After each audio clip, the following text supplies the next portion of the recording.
Greetings, Scott here, known as Cantaloupe to some online, and I'm bringing a subject to you today of interest to me. It might be interesting to you or someone you know. That subject is solidarity, and in particular, the call for solidarity over the years of recent human history, why we do it, and what the trade-offs are, because there are definitely trade-offs.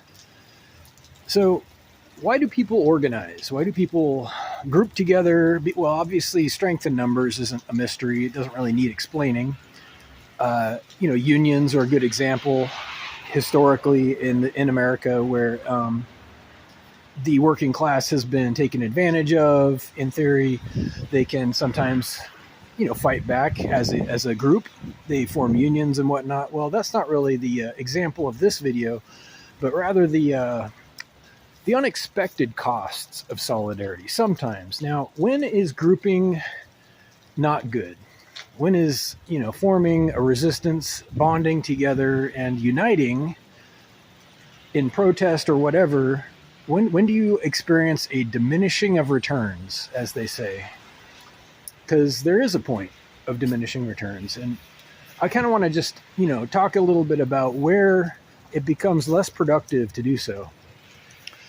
Okay, well, like any subject, protests and organizing is no different. The context is absolutely meaningful. It's the thing itself almost has no meaning without the bigger picture, right? The reason for it, the motives, the original call to action, what you're trying to do, the goal, right? So with protests and organizing, it depends on the reason as to, the way to do it.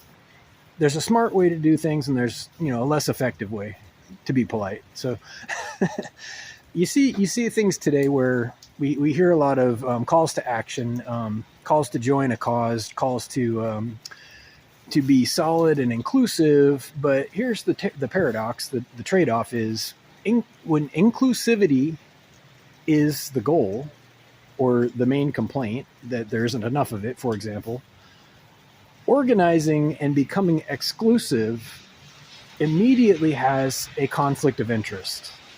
I'm going to say that again in a different way. So when your goal is to reduce stereotyping and prejudgment, to increase inclusivity, to be recognized as individuals and all the things that go along with that, when you become less of an individual by affiliating with a group, you've already hurt your cause. So it depends on the reason for the movement.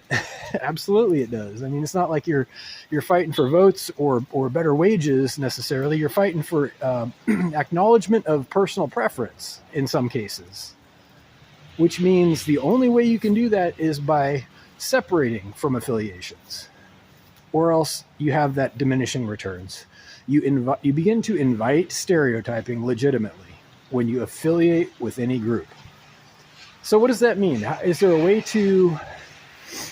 a practical solution to the problem of prejudgment, of unfair stereotyping? What do you do about it? If you can't organize, if bonding together and uniting with other like-minded people only hurts your cause of getting people to recognize individual preferences, if that's what you're trying to do, what is the solution? So, all right, there is one, actually. There's a very good one. And it's about independence. It's about self-sufficiency a little bit. It's about standing on your own as a person, having an identity, earning it individually, the hard way. And, unfortunately, there isn't always a silver bullet to solve problems. We live in an age of instant gratification, of store-bought solutions, packaged solutions, and we want our protests to follow suit. We want everything to be easy and efficient, and we just want to do the math and solve the problem. But sometimes there's a little bit of work, manual labor kind of stuff. A little bit of elbow grease is called for, and that's where individual achievement and merit comes in. The only way to fight prejudgment And stereotyping, to actually earn it legitimately, is to stand on your own, to work for it and get that. And sometimes it's real hard, and sometimes the road is unfair. It's really crooked, and people are tearing you down. But bonding together, if your goal is to not get stereotyped, you're only hurting yourself.